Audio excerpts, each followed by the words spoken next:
Hello. So thank you so much for listening in. I'm so sorry for all of you that tried to watch it live. We tried on YouTube and Facebook and still couldn't get it to work.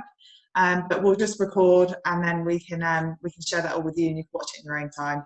And please just email me or call me if you have any questions. So I'm just going to go through the intro again, just for anyone who's watching and didn't see anything on Facebook. I'm Hannah. I work at Julia's house. My job is to look after all the challenge events. So that could be a bike ride, a skydive, or a trek to Machu Picchu. And my job is to basically make sure that I'm here to support you all from the moment you sign up and make sure that you have a really good time. And I'm here to help you with your fundraising as well. So as I said, it's quite strange to be doing this on YouTube, as I should have been with some of you at the hospice this evening. But as soon as the hospice is back open and we're allowed visitors again, we'll get you all round. It's really well worth a look. And I hope all your friends and your family and everyone is okay at the moment. I know it's really difficult. And I appreciate you taking the time to watch and listen to this and consider signing up for the trek next year. We're doing everything we can at the moment to support our families. It's obviously a really tough time for them at the moment. They usually go through, worrying about the health of their child all the time and feeling isolated. And this has just made everything worse for them. So we're doing everything we can to be with them. And it's because of people like you that we can be there for them. So thank you so much. We really need your support, and your support matters more than ever right now. So if you can sign up to this trek, it'll just be the most incredible thing. I'm now going to introduce you to Sarah from Different Travel, who will take you through the information about Machu Picchu, and then also Dustin, who's one of our parent ambassadors. He will talk to you. He came to China with us last year, and he can also tell you about his experience with Julia's house. Just one quick point I'd like to make is I know it's really uncertain times at the moment and people are concerned about sort of committing to anything, but we obviously hope that this will all be a distant memory by next year. And if it's not, we will be able to look to postpone the trek, and if we can't go, you can get a refund. So please don't worry, you won't be out of pocket. And we've had to do that for Everest and we've had no problems at all, and we've postponed it until November. So I will now pass you over to Sarah. If you've got any questions after this, please email me or give me a call and I'll answer them. Here you go, Sarah. Hello, everybody. So I'm Sarah from the Different Travel Company, and as Hannah was saying, we've now worked with Julia's house on, this will be our fourth overseas trek, and we're really excited about taking you all to Machu Picchu next year. So the dates are the 8th to the 18th of May, pretty much just over a year away. As Hannah said, hopefully that's plenty of time for all of this to have blown over, become a distant memory, and we'll all be back to able to travel and do the things that we want to be doing. For any reason, then of course the trip would be postponed, or worst case scenario, it would be cancelled, and if that was to happen, you would get your money back, so please don't worry about that.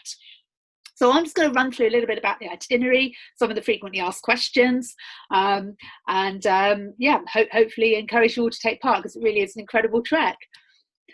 So first thing to say is this is an exclusive trek. It is just for Julia's house. That means you won't be with people from any other charity. Everybody in the team will be taking part for the same common goal.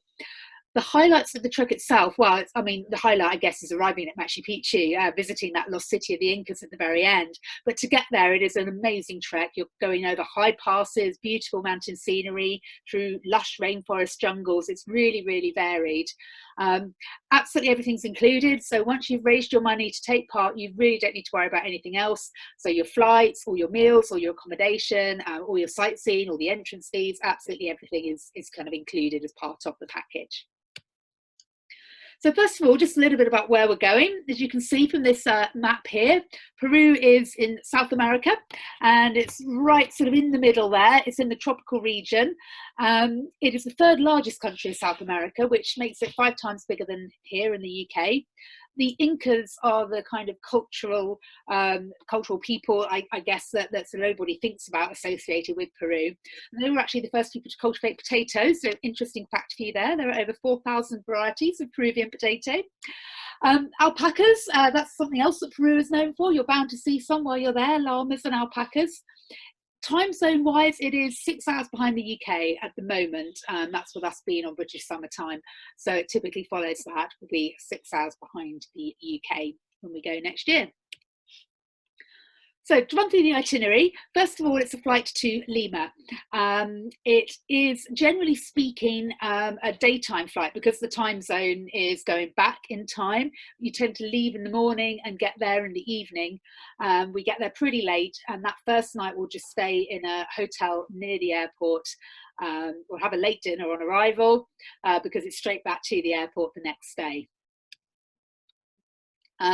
Just to briefly talk about that accommodation before we go any further. So as we've already said, that first night is in Lima. In total, we spend 4 nights in Cusco. That's 2 before the trek and 2 after. 1 night in Aguascalientes, which is the small town situated just down below Machu Picchu. Now, for those nights, we are in hotels or guest houses on a shared basis. The rooms are generally going to be twin rooms with ensuite facilities. Not luxury, but they're very comfortable. And then for the 3 nights, when you're actually out on the trek, the trek itself is 4 days of trekking to Machu Picchu. For those, we're camping for 3 nights in 2-man tents. The tents are provided. You just need to bring a sleeping bag and sleeping bag liner and a sleeping mat. Now, full details of that are on the trip dossier, which you'll have if you haven't already got a copy of, we'll be able to send to you. And it is sometimes possible to hire those if it's something you don't want to go out and spend the money on. If you haven't already got, we'll be able to provide details of that further down the line. Just a few photos here of the accommodation, particularly when we're in Cusco. We normally have a really nice place to stay there, very traditional colonial architecture. Yeah, just to give you a little idea as to what to expect there about the rooms and the hotels.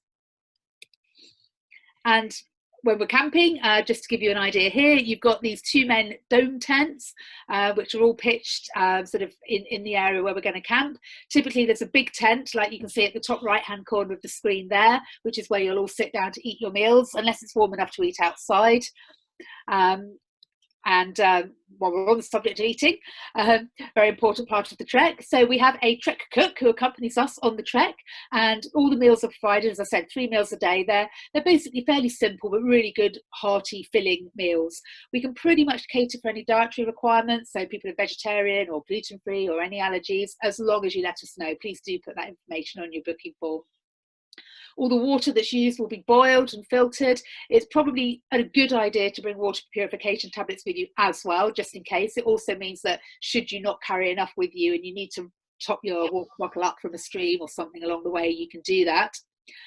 You'll be provided with plenty of tea and coffee to drink, and coca tea, which is the local tea, is actually something that will be in plentiful supply both in Cusco and on the trek, because it supposedly does help you adjust to the altitude. So take that if you fancy that as well. And just picture here, you've got the dining table set up. This is probably breakfast or lunch, where it's a little bit warmer, eating outside. As you can see, the most spectacular view to sit there and eat your meal in front of. And then onto the subject of bathroom facilities, which everybody always wants to know about. So they are fairly basic when you're on the trek, but as I said before, do bear in mind that is only for the three nights that we're actually camping.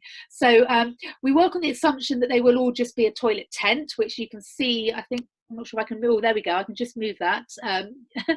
You can just see the, is that okay? Can you still see us 3 at the bottom there, Hannah? Yeah. So the toilet tent there, which is basically a hole that they dig in the ground with a tent around it for privacy. 1 or 2 of the campsites do have fairly basic facilities, so there are occasional flushing toilets and running water, but if you kind of have it in your mind that the worst case scenario will be these hole in the ground basic toilets, then anything else is a bonus. Oops, there we go. Went the wrong way there. Okay, back to the itinerary. Let me move you guys back up here again. There we go. So the first night, as I said, we'll stay in a hotel fairly near the airport, because we go straight back to the airport early the next morning to fly up to Cusco. Now, Lima, as you saw from the previous photo, is at sea level. Cusco is 3,400 meters, which is a massive leap up, and you will notice it. It's in itself, it's not the sort of height that you would necessarily experience altitude sickness if you got there gradually, but the fact that you do literally fly up there, it's a 45-minute flight, it does take its toll. People notice it. For example, you get to the guest house and your room might be on the second floor and you're going up the flights of stairs and you think, my goodness, I've come out here to do this trek and I can't even cope with a couple of flights of stairs. But it's just your body getting used to that reduced amount of oxygen, and it does take a couple of days, which is why we have some time acclimatizing before we actually set off on the trek itself. So that first day, we go from the airport to the hotel and we take it easy, basically. It's a very gradual, gentle afternoon. We'll take you out for a bit of a stroll, a little bit of an acclimatization walk, just seeing some of the local sites around town that afternoon before going back and having dinner in a local restaurant. As I said, it's not uncommon to feel pretty grotty that first day, and just taking it easy is the important thing to do. Few photos here just around Cusco. It's a beautiful town. It was the capital of the Inca Empire, and then when the Spanish invaded, it became an important colonial center as well. So you've got a beautiful mix of the sort of Spanish colonial architecture with old Inca ruins all dotted about everywhere, and it's got a really lovely feel to it. Very colourful. So the second day that we're in Cusco, we're taking part in a really important acclimatization trek. It's only a gentle trek. It isn't part of the actual Salkantay route that we're going to be starting the next day, but it does take us up to a higher altitude before coming back down to Cusco to sleep. So it's an important part of your body getting used to being at that altitude. So we're going up to see a couple of ancient Inca ruins. Tambomache is the first one, which is up at 3,700 meters. So 300 meters higher than where we were, which doesn't sound a lot, but it's an important part of going up gradually, coming back down again, so that you are adjusting to that. We also go and see Sacsayhuaman, which is another Inca ruin, which is much closer to Cusco. That's on the way back, and you get beautiful views down over the valley from there. So it's a gentle day, but important for the acclimatization, and also really interesting actually just to see a little bit of the local history and culture. Few photos there from the ruins. And then the next day, so we're up to day 4 now. Tuesday is when we depart on the trek itself. So we leave Cusco and we actually go downhill to where we start trekking in Mollepata, which is 2,900 meters. So that's obviously a little bit further down. The horses will be carrying our luggage, which I'll talk a little bit more about in a moment. So we get everything set up and then we start the trek late morning or mid to late morning, stopping for lunch at around about midday. So back to the luggage. The trek luggage is carried by horses or mules, and it's obviously really important that we know they are really well looked after and taken care of, which means you are quite strictly restricted to carrying only 8 kilos maximum in that bag. So that's got to include your sleeping bag, your rest mat, any clothes that you need, small amount of toiletries, anything like that for those 4 days of trekking. Anything else you carry yourself in your own backpack. As you can see the photo here, people are carrying their day packs. Typically the day pack needs to be between 25 to 35 litres. You'll be carrying your water bottle, camera, layers of clothing, waterproofs, etc. in that. Anything you don't need for those few days, you can leave behind in Cusco. So your big suitcase or whatever you've brought all of your clothes and luggage in from the UK can remain behind. You just need to take the items for those few days with you, which reduces the weight that will need to be carried between the campsites. So back to the itinerary. The first afternoon, we go up to Humantay Lake, which is pretty high up. So that is up at 3,869 meters. And then it's only a little bit above the place where we actually camp, which is 3,850 meters. So as you can see, that's a little bit higher than you've been at Cusco. Hopefully, having already spent a couple of days at that altitude, you'll be in the process of adjusting, but it's still fairly normal to be experiencing the effects, which might sort of be headaches, it might be a little bit of loss of appetite, you might be very tired but unable to sleep, but it's not that high up. It's unlikely that you would actually be physically sick, but it is important to be aware of the symptoms, and the guides obviously will be monitoring to make sure everybody is coping okay. A few photos from that day of trekking. Okay, so just to touch on the climate and everything, May, the time of year we're going, is one of the best times of the year to do this trek. The daytime temperatures are typically between 15 to 25. It can be colder than that. It all depends on the weather, and up in the mountains, the weather is typically very, very variable. However, when the sun is out, it is really, really strong sunlight. The fact that you're so high up and we are actually so close to the equator, so high factor sunscreen is really important. It does get pretty chilly at night time. It can get down to sort of -10, -15 even. So it is important that you have the right type of sleeping bag and layers, all of which you'll find more information about in the trip dossier. Typically during the day, t-shirts and either trousers or shorts are absolutely fine, but you will need those layers both to put on if it changes during the day or particularly when you get to camp at night. There is certainly a possibility of rain, so do take waterproofs. When you get back to Lima at the very beginning and the end, because actually you're down at sea level there, it's ridiculously amount warmer compared to at Cusco. So it'll sort of be up in the mid-30s there, whereas you might have been at -10 up the mountain. So quite extreme throughout the whole range of temperatures on the trek. So back to the itinerary. So Wednesday, the second day of the trek, is the toughest day of the trek. This is where we go up to the highest pass that we go through, which is the Salkantay Pass at 4,600 meters. So it's a tough uphill climb that morning, but a beautiful one. You are walking towards these snow-capped mountains, as you can see from the photos, and you're sort of following a winding zigzag trail to get up to this pass. Once you've reached there, beautiful views, and then you know that it's actually going to be that much easier from there on because everything is going to be lower than that point. Group photo, obviously obligatory once you get to that point. And then it's around about 3 hours or so going downhill, and we actually go a lot further down than we were the previous night. So the second night's campsite is just under 3,000 meters. So you're much lower then even than we were in Cusco. So typically you might feel a bit rubbish that morning, but by the time you get to the afternoon and the campsite, you'll be absolutely right as rain because you'll be that much lower down again. And then we carry on at those lower altitudes for the rest of the trek. So it actually changes, the scenery changes incredibly. You end up going through rainforest and sort of lush tropical landscapes. We're following the side of a river. And then later that day, we go into a little bit more populated area, agricultural land. You'll see coffee and banana plantations, a few little farmsteads and small rural communities. And then at the end of that day, we actually get onto a trail called the Lucmabamba Trail, where we go up to our final campsite at Lucmabamba, which is 2,135 meters. So again, lower still than we were. Now, this is an area that is really well known for its coffee. So there'll be a chance to have a little bit of a coffee demonstration and tasting after dinner that evening. And then to prepare for the final day, which is another fairly tough day, to be fair, but again, with views to make it worthwhile for our sort of last day of trekking before we reach Machu Picchu.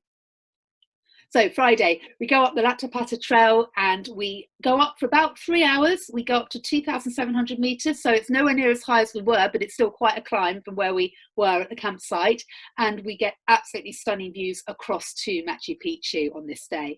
And this is what's really unique about this trail, because you get to see the views that you wouldn't see any other way. The tourists that just go and visit Machu Picchu, or if you arrive into Machu Picchu, you don't get this unique view looking across the valley to it, which is something quite special.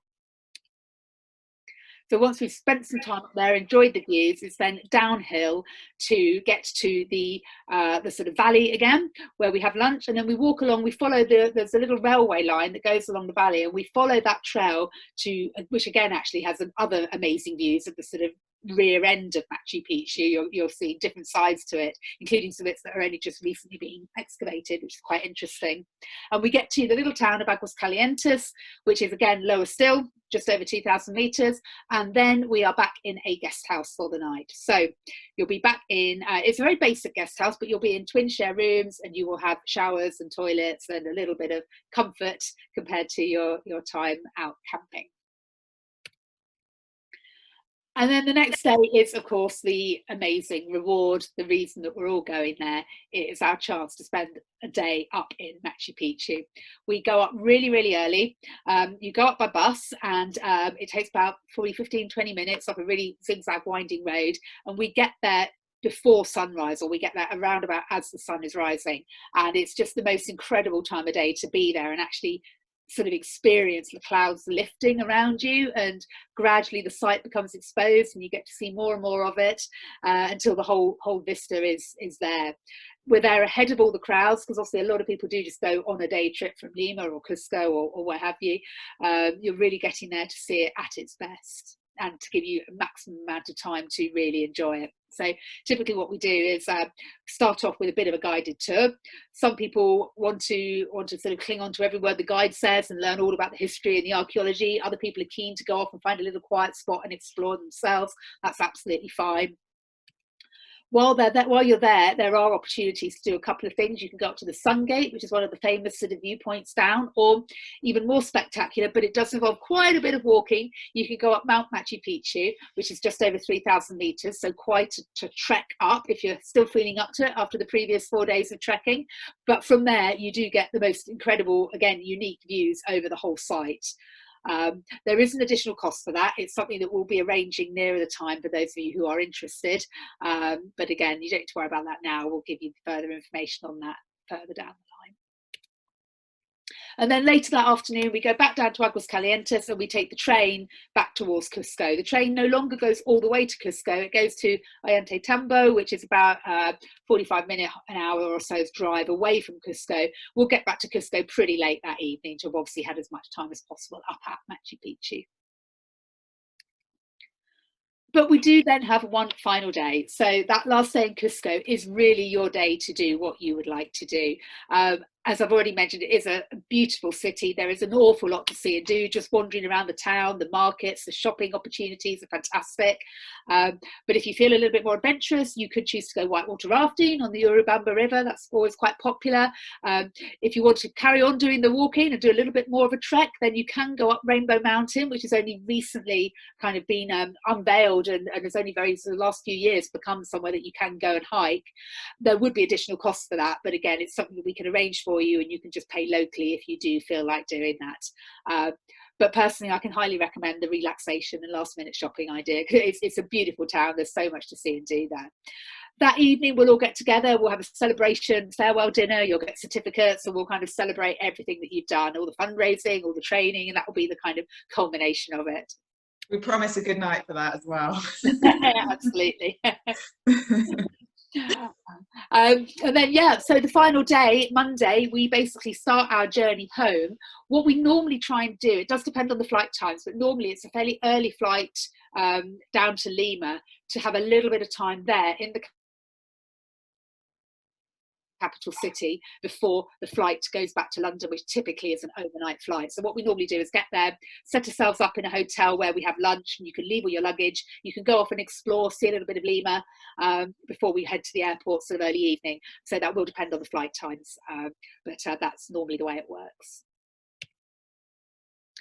Okay, so that's the itinerary. Just to run through a few of the other details, a little bit more detail. So altitude, as we've already said, the maximum altitude is 4,600 meters, and you can see on this chart here how we've kind of progressed from Lima at sea level up to Cusco at 3,400. We go a little bit higher on the first day, a little bit higher again to get to the first camp, and then to the highest point up at the pass, and then it's gradually downhill. Machu Picchu actually isn't that high up compared to Cusco. That's just over 2,000 meters, and then we finish off back down in Lima. So you can't train for altitude. However, I'm just going to move this a second. There we go. You can obviously train for fitness, and the fitter you are, it doesn't mean you won't experience the symptoms of altitude sickness, but your body will be better equipped to deal with them.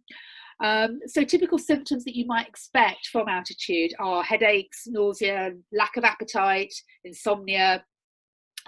It's just really, really important that you do take it easy when you get to that place of high altitude, which is why we have that time in Cusco at the start of the trek. Taking it easy, walking slowly, keeping very well hydrated and eating well. certain things can aggravate it. So any sort of painkillers that include codeine are really not good for altitude. Alcohol's not good for it. Sleeping tablets are not good for it. So we really kind of recommend avoiding those when you first get there, and sort of until your body's acclimatized. It's important to drink loads and loads of water and just listen to the guides. They are so knowledgeable, and they will be able to pick up on any symptoms, or if anybody is struggling at all, they will know what to do. So a few frequently asked questions. Communication. So typically there will be phone signal most of the time on the trek, but obviously we can't guarantee that. There'll pretty much be Wi-Fi in all the hotels, but we recommend you have your data roaming switched off, because that else can result in horrendous phone charges. You do need to get your own travel insurance, because this is something that's very much dependent on any pre-existing medical conditions, your age, anything like that. You might have an annual policy already, which will be fine. The important thing is that you're covered for trekking at altitudes of up to 4,600 meters. So you really, really absolutely do have to have that cover. And you don't actually need community work for this trek. Sorry, that relates to some of our other treks we do. But you must ensure that it would include helicopter rescue, because obviously should something, God forbid, happen to you up the mountain, we need to be absolutely sure that you are covered. In terms of footwear, you do need boots. Trainers aren't really suitable. You've probably seen from some of the photos, the trails are very rocky and uneven, very steep. You do need that ankle support. Age limit, the minimum age is 18 if you're traveling on your own. We do say minimum 16 if you're accompanied by a parent or a guardian. There's no upper age limit at all. In terms of medical problems, it's really important that you do disclose any medical conditions so that our team are aware and capable of coping with anything. Medical conditions, it might be necessary for your doctor to sign a form, but the first thing is to answer the questionnaire that is on the booking form, and just be honest and do let us know. But generally speaking, there shouldn't be anything that prevents you from taking part. It's just so that everybody is aware of what we're facing. So how challenging is it? Well, in total, 5 to 6 days of trekking, with all the the trekking that we're doing at the start and around Machu Picchu at the end, is graded challenging. So for those of you who maybe did China last year, that was moderately challenging. This is certainly a step up. However, for any of you that are doing Everest Base Camp later this year, that's kind of more extreme. So this is a sort of in between, I guess, in between the two. The reason it's graded challenging is because well, the route is undulating. There are some very steep bits, and the altitude, that's kind of a large part of it, the altitude. It's not that the walking is particularly difficult, but it becomes more difficult because you're doing it at altitude. However, even if you haven't done an overseas trek or anything like this before, you will be perfectly capable as long as you do commit to adequate training. You've got a year. There's plenty of time to get fit and to do the training that is required. The more training you do, the more familiar your body will be with the kind of activities you'll be doing and with recovering after a long day of walking. When you're out there, the team spirit, as any of you who have done these treks before knows, the team spirit really does help you get through it. You are out there to support each other, and you're all in it together. And just the views and the scenery and everything as you go along really kind of helps take your mind off it and enables you to enjoy it. Sorry, I keep having to move this screen. So how should I train? Well, get outside and start walking. I know that's maybe easier said than done at the moment. However, hopefully it won't be too much longer before we can start doing that. And even now, there's absolutely nothing stopping us going out there and doing that walk as part of our daily exercise. If you've never done any kind of walking before, start slowly and just gradually build it up in more challenging terrain. You're in a fantastic part of the world down in Dorset, particularly for doing all of this training with the Jurassic Coast on the doorstep. All of those ups and downs are really, really good training for this kind of terrain. Other activities, well, certainly things like going to the gym, cycling, running, anything that you enjoy doing, really. Building up your core and leg strength is the most important bit. So the most that you can do, well, the more you do, the more you will enjoy being out there. That's the important thing. You will get an awful lot of support both from the Julia's House team and from Different Travel throughout the journey. So obviously Hannah will talk to you a little bit, but they'll be there to help support you with your fundraising and with your training. We'll be on hand to answer any questions you've got. You'll get the full kit list, a trip dossier. We'll give you training guides, some discount vouchers to help with any kit you need to buy. There'll be a Different Travel tour manager who will fly out and be with you, looking after you throughout the trek. They'll be the first aid trained medic on the trip. And then once we get to Peru, we've got a fantastic team of English speaking guides who will be looking after you all the way. Hannah will be going with you as well as your Julia's House representative. We will be hosting a pre-departure meeting, hopefully in person that time round, closer to departure, to talk everything through with you. And in addition to that, I know Hannah will be arranging group walks and socials to enable you all to get to know each other before you go. So how do I sign up? I guess I should hand back over to you now, Hannah. Yeah, so just to take you guys through the 3 different options we have available. So the first one is to do the minimum sponsorship option.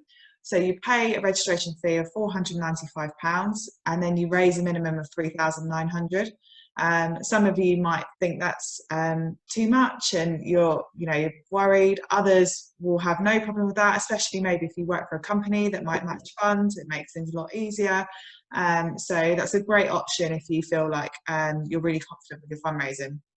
The second option is if you'd like to reduce that a little bit, we offer an option to add a second instalment. So we suggest add £650, which you pay at a later date, and then that reduces your fundraising by £650. Obviously, you could top that up if you liked as well. You could say, okay, I'm going to pay £1,000, and then obviously we'll reduce your fundraising by £1,000. And the final option is to self-fund the whole trip. So this means that you pay a registration fee and then you pay a balance of £1,950. And we'd like you to try and raise £1,000 if you pick this option. It's just, we have limited places on the trek and we'd love it that everyone there is committed to their fundraising, because obviously that's what we're here to do and we want to be able to support our families. Just to let you guys know, the deposit can be paid in 2 instalments. So to secure your place, you can pay half the deposit now, and then you can pay the second one, which is due up until November. So as long as you pay it by November, you'll all be fine. But I know at the moment everything's quite uncertain, so if you're comfortable just to put down half, then that's no problem at all for now. And Sarah, you'll have to go on to the next slide. And just to talk about your fundraising as well, you don't actually need to commit right now to what option you'd like to take.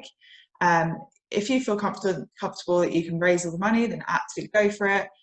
If you want to change your mind at a later date, then that's no problem at all. You can see how you get on, and then you can see where you are. If you would prefer to pay for yourself, that again is no problem. It takes the pressure off. And it also means that you can tell people that you've decided to personally fund this trip, and that every single penny that you raise is going to Julia's House. That is a really nice message if you choose to go that way. But please don't worry right now. I'm here to help you with ideas. Even in the current climate, we're finding that there's lots of things that are still possible, and there's still people that are willing to fundraise. So for example, Captain Tom, look how much money he's just managed to raise. It's absolutely incredible. And people who are running 5K, donating 5K. So people, please don't think that people won't sponsor you at the moment. They will. And there are so many ideas as well. So for example, you can do anything virtual. You could do anything that you would potentially going to do with people, you could do online. So you could do a virtual quiz, you could do a virtual come dine with me, you could do virtual raffles, you could put on a game show for all your friends and family to tune into. I recommend using Zoom and not YouTube at the moment. Also, we won't be in lockdown forever. This is going to change and this will be a distant memory. And even if you didn't start fundraising until Christmas, you would be amazed with what you can raise.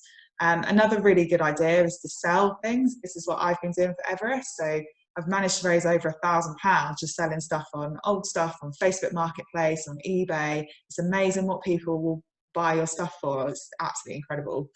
And I'm here to help you as well. So I want to do everything I can to take the pressure off you. I personally didn't start fundraising for Everest. We were due to go this week and I didn't start fundraising until sort of February. I was concerned about it myself, but actually already I've sort of put a hold to it at the moment. But I'd raised over £1,500 just by selling stuff and asking a few people. So please don't think that fundraising will be as difficult as you think it will. It is, when you get going, it is, honestly, it's absolutely fine.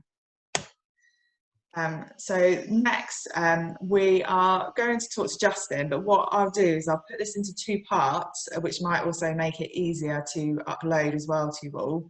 So we'll just come off this call and then we'll start again, and I'll introduce you all to Justin. So Justin is one of our parent ambassadors. He's actually joining us in Peru, and he also came to China last year. So he can tell you from personal experience what it's like to be on one of these treks. So we will be with you again in a second.